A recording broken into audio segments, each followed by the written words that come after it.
Okay, so our presentation is on Women in the Food Chain, Part 1, pages 93 through 130 in the Staying Alive Women, Ecology and Development book by Vandana Shiva. And our group members are myself, Pike, Donovan, Annabelle, Colin, Jake, and Lily.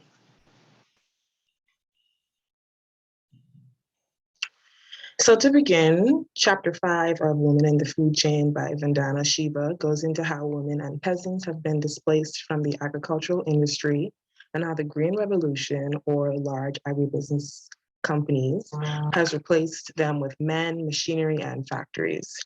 Women were once a vital part of farming as they used seeds, soil fertility, and animal husbandry all as a way to provide for their families.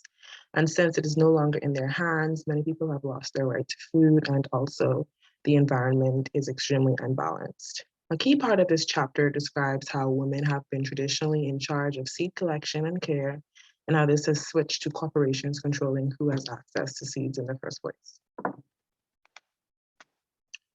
The Green Revolution, a Western paradigm, is the reality of shifting food production from women and peasants to agribusinesses and disruption of links between forestry, animal husbandry, and agriculture. So the sustainable model basis, what we've been used to, was women carrying green manure and fodder to farms, carrying compost and organic matter to fields. And all of this has been replaced by factories, and this displaces women and also introduces hazardous farming methods and women not being able to provide for their families. Not so much of a green revolution, I would say. But women are supposed to nurture the earth, provide for their kids, and factories and men have taken this away from the green revolution. Um, so small farming that women used to do have now transitioned over to profit farming, which is basically profit farming. People are not really concerned about who eats or what they eat. They're just all farming for gain and profit. So women often say, give me an oak first and I will give you pots of milk and baskets of grain. This is showing how important farming and agriculture was to women, but they no longer can do this now because of how agribusinesses have taken over the agricultural industry. Forestry, animal husbandry, and agriculture are all considered one, which is food and partnership. And they say how food and partnership also aligns with trees and animals. And women also say how this is one, and these all work hand in hand with one another. But Green Revolution and agribusiness corporations say how these are separate entities. So, for example, food. For example, forestry is fertilizer and fodder, but agribusinesses say that this is a single product for just commercial wood. Animals, they say, provide fertilizer and energy to agriculture, but these corporations say that they're solely for milk production, organic inputs for forests and animals, or for conserving soil moisture. But the Green Revolution says that these are just for food production and organic matter, such as fertilizer, but can be used for a wide variety of purposes with soil. And agribusiness companies say that this is just for soil fertility. So with this quote I have here, the forest is our mother's home. When we have food scarcity, we come here to collect fruits for our children. We collect herbs and ferns and mushrooms. Do not cut this forest. Otherwise, we will embrace the trees and protect them with our lives. So essentially, forestry, animal husbandry, and agriculture are the life of women as they can provide for themselves and provide for their kids. And when these are taken away from them, they essentially have no purpose to live because they can't provide for themselves, provide food for their kids, and they are watching our environment be taken over by chemicals and become unbalanced. So building off of that, we have the role historically of women in agriculture in more detail. The author talks about how women are basically the world's original food producers. They've done a lot for developing agriculture practices, such as discovering cultivation and domestication of plants and animals. They've also been credited with a lot of agricultural inventions, such as the digging stick, which is can be seen in the picture on the slide, which is basically just a precursor to the plow. They've also created things like the carrying sling, the sickle, and they've developed technologies in drying, roasting, grinding, and fermenting.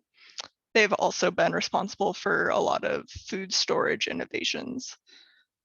Additionally, a really big part of the way that they do agriculture and have done it in the past revolves around reciprocity. They work to maintain the nutritional balance in the soil, as well as maintain the food cycle itself. A couple of ways they do this: mixed cropping, which is basically just diversification of crops so that they can provide nutrition to each other. We also have rotational cropping, specifically in leguminous plants.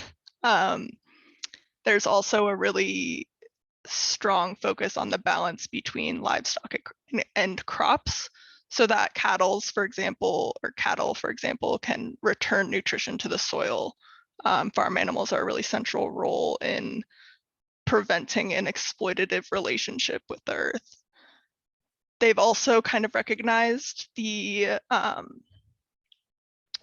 impacts of deep plowing as well as too much cultivation, and how that can oxidize organic matter in soil and throw off the balance. They also really utilize organic manure. So farmyard manure is really important because it encourages the buildup of earthworms in the soil. And earthworms are really important in maintaining soil structure, aeration and drainage, as well as breaking down organic matter in the soil. It makes the soil more water stable, as well as produces more organic carbon and nitrogen. This important role of earthworms as a worker, so to speak, is not recognized by this new scientific agriculture that's risen as a result of the Green Revolution.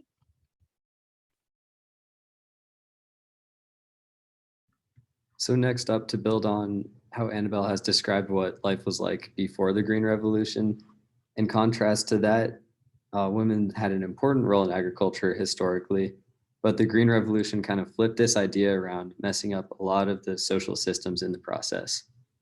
So first up, the world has essentially transitioned from a survival economy to a market economy. So people that traditionally grew food for eating's sake and actual food, they've transitioned over to how we talked about today in class: cash crops, such as palm oil, tobacco, and cotton, crops that are meant for export that can't even be eaten by the people that are growing them or live in those communities. Another factor is the maintenance of nature's capital and provision of food and nutrition through the Green Revolution has transformed into production of agricultural commodities for profit. So same way, not being able to grow food on the land that you're growing it on, and instead just focusing on growing commodities that are going to be shipped off to other countries. Next up has been a shift in actors through the Green Revolution, and this has essentially meant that women, peasants, and nature are no longer producers of food in this scenario. Technological innovations have been brought about to maximize profit, and that's just changed the entire way that food or any crops that are being grown on the land are produced in the first place. So that builds into the next point, which is the top-down system. Corporations are controlling what gets planted where, who owns the land, and who works on the land, which is a more modernistic approach to agriculture. Whereas historically, the land has been based on a bottom-up system where the people could go out and just get a plot of land and start farming, have multi-use land, grow multiple different types of food on their land. But that's not exactly possible anymore with the way that the world is structured based on corporations and maximizing profits with technology. It's kind of the build on the best mentality. And then the last part is the masculinization through the Green Revolution and feminization, where the masculine traits are chemically intensive farming, mechanized farming, commercialized, and capital intensive agriculture is kind of the new way of looking at it. Whereas historically, the feminine practices have been traditional subsistence food production, sustainability, and working with nature. And then an interesting quote from this section was, the Kalars, a landless community in Tamil Nadu, have over the last 10 to 15 years started routinely dispensing with their girl children. The logic of dispensability is linked to the Green Revolution, which through commercialization introduces differential wage labor on the one hand, and on the other creates a demand for dowry, which has driven the poverty-stricken community to female infanticide. To give more specific examples of the effects of the Green Revolution, we'll consider the three losses stated in this portion of the text. The loss of the nutritional value of food, loss in sustainability in the food system, and increased violence against women. Firstly, consider that the industrialization methods of processing grain strip away much of its nutritional value, while traditional methods of women that process grain preserve the nutritional value. Despite efforts using GMOs to make more nutritious crops, the overall nutrition consumed by people affected by the Green Revolution has decreased because of the implementation of cash crops rather than subsistence farming. Thus, the role of women in maintaining fed populations on less land is imperative. For example, in Nigeria, women use 2% of the farmland but provide half of the food for the country. As Shiva describes, the commercialization of agriculture puts constraints on the amount of land available for the production of food crops. Women's productivity, particularly of food crops, has diminished, while cash crop production under male control has led to reduced food availability for the household. Secondly, industrial agriculture is far more destructive to the environment than traditional agriculture. Women have maintained successful soil fertility for thousands of years through a give and take relationship with the environment. As Annabelle discussed a couple of slides ago, women have produced sustenance through their years of innovation and ecological knowledge. Western agriculture has eroded away much of the soil, nutrients, and traditional knowledge that they created. Finally, the Green Revolution has created much more violence against women, as we see in India. Shiva connects the Green Revolution to the killing of women in this way. As women carry more burdens for society, they are increasingly seen as becoming a burden on society and can be dispensed with through discrimination, dowry deaths, and femicide. To further illustrate this, consider that in each of more than 300 Kalar villages in Usalampati Taluk, with populations ranging from 500 to 1,500, 20 to 50 girl babies have been killed in the last 50 years in the face of excruciating cruel dowry problem. We'll explore this topic further when we can cover other ways that women have lost their power. Building more on the violence that's been experienced from women or by women as a result of the Green Revolution, we have this chart, which basically shows women engaged in agriculture. You can see that women cultivators substantially decreased following the Green Revolution, whereas their work in agriculture and as agricultural laborers increases. This kind of shows one of the predominant impacts that this has had on women. Instead of being primary producers of farm productivity, they've kind of transitioned more into playing the role of subsidiary workers and wage earners.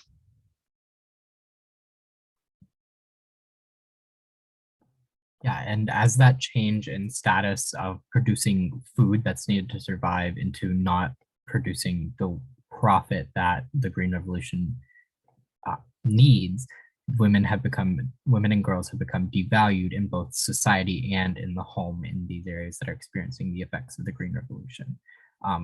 Women have increased work burdens, but lower food entitlements, which means that they are expected to work more, but not get as much food from their work. They're more working to produce profits rather than food that they and their families need to survive. This change from valuing women as the main producers of food and agriculture in society to not really producing the profit needed has led to an increase in violence against women. This goes through things like dowry issues and female feticide. Dowry is basically property or money brought to the husband by the wife during a marriage. And as the value in women has decreased, the dowry has increased. So people are expecting brides to bring more to marriages. And that increases if families want to commit feticide to female fetuses. This has also increased the performance of amniocentesis. I don't know if I'm saying that right, but that's a procedure that allows gynecologists to test what the sex of a fetus is going to be before birth and in time for a pregnant woman to abort the fetus if it is a woman. Commercial prosperity equals the increased devaluation of women plus increased dowry and female infanticide. And if there hadn't been so much feticide and infanticide in India, it's estimated that there would be 30 million more women alive than there are today, according to Shiva. Yeah. There you go. Next is miracle seeds, breeding out the feminine principle. As women are pushed out of agriculture, specifically in India, there are other effects happening. One of those is the invention of miracle seeds, which are privatized, corporate-controlled seeds that produce for-profit foods. And these are seeds, they can't reproduce themselves, and they need hybridization to reproduce. As miracle seeds increase, women are pushed out of their previous role as keepers of seeds from the previous cultivation year. So usually women would keep their family's agricultural seeds so that they can be used in the next year's production, but those aren't needed anymore after miracle seeds have been invented. And Colin is going to go a little bit more into those. Yeah, so based off of what Donovan said, miracle seeds are a variety of seeds. They're often referred to as HYV seeds. Basically, these seeds, these miracle seeds, were supposed to increase crop yields. The myth is that they do not actually produce higher yields. So they should actually be called HRV seeds instead, because they're just more responsive to chemicals and fertilizers that the same companies that sell these seeds produce as well. These seeds need inputs to work, making them more wasteful. And by inputs, I mean they need more water, they need more fertilizer, they need more nitrogen, etc. Once the seeds were introduced, it displaced mixed cropping, which has more output for soil, animals, and people. These seeds are not useful for nature or poor farmers. They're only useful for corporations looking to sell more fertilizer and seeds. As I mentioned before, the same companies make the fertilizer as well. They sell the seeds. And as Donovan also said, the seeds are only good for 1 year. So you have to continuously buy seeds every year because they do not reproduce.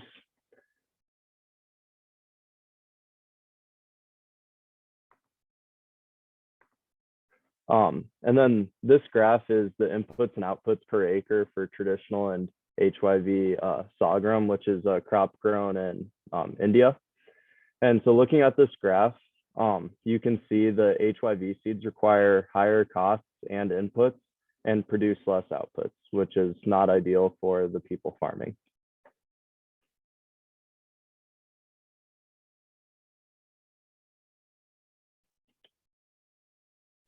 This actually brings us to exposing the myths of high yields and food self-sufficiency that were supposed to be promoted by the use of these miracle seeds. These miracle seeds actually resulted in the displacement of crop mixtures in placing them with HYV monocrops that actually undermined the food self-sufficiency in the areas that they were put in. Women, children, and peasant farmers became food insecure, malnutrition, and also lost their income. And the government also experienced economic insecurity at that level. The system of these HYVs and the Green Revolution was actually a class-biased absorption practice meant to push out poor farmers and steal their lands, which resulted in the reduction of pulse and oilseed production, and also focused on cereal grains that depleted the nutritional diversity locally and globally.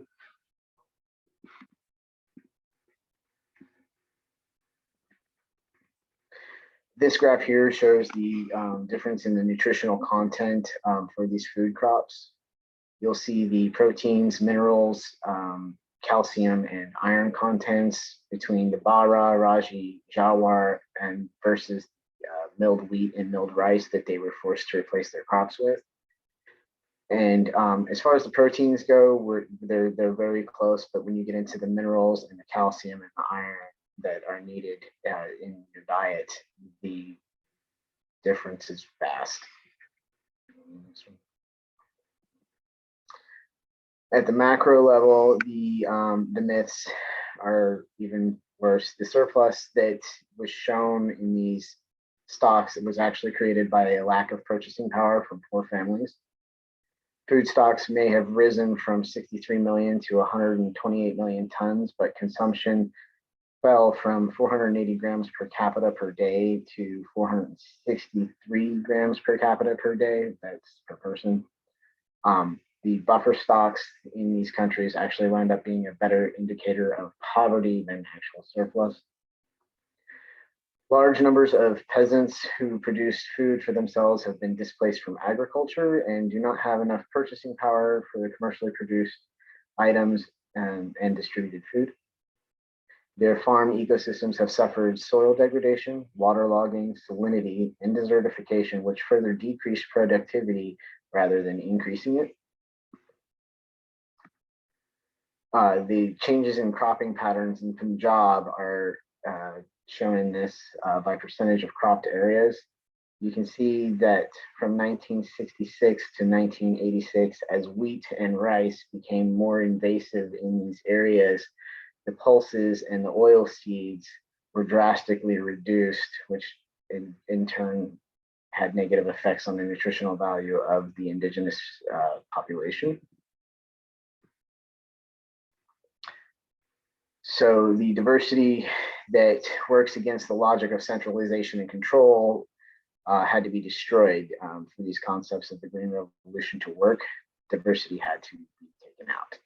The global agricultural is breeding out the links in the food chain that were actually of high value to women's work in the survival and subsistence economies, rendering them obsolete in the minds of the patriarchy.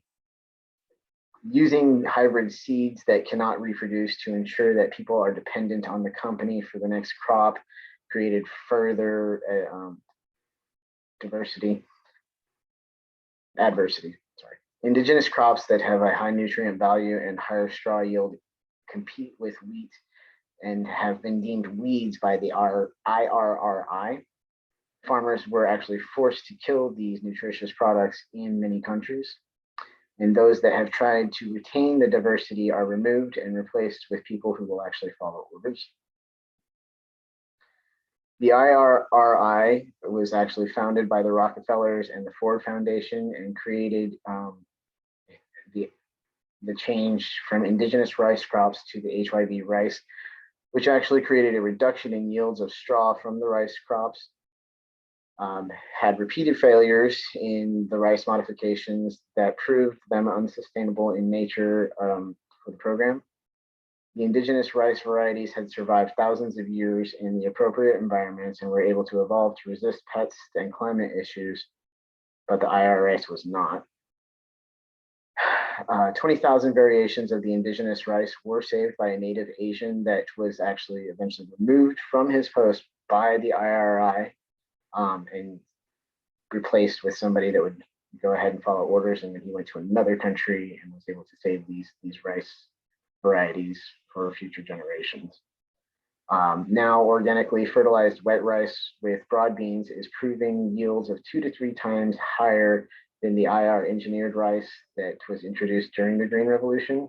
And Asia has also faced food insecurity and displacement in the face of global agriculture. engineering, but many regions are now turning their backs on the HYVs.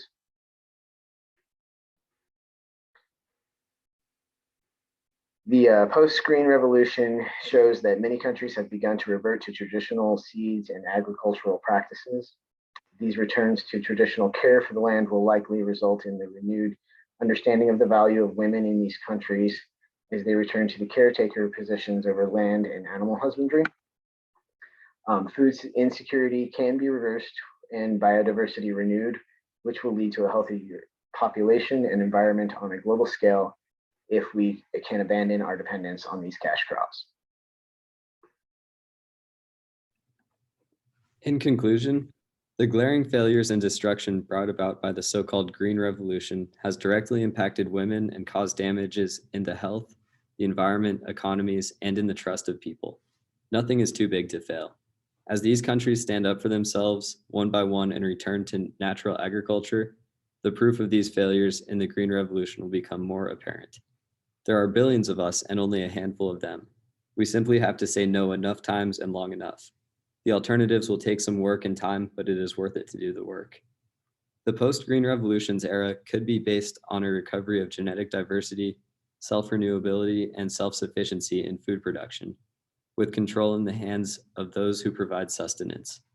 This comes with the warning that we must be careful not to allow this process to exclude the women that have protected the principles and traditions that maintained the biodiversity of life in the past. And here's our questions.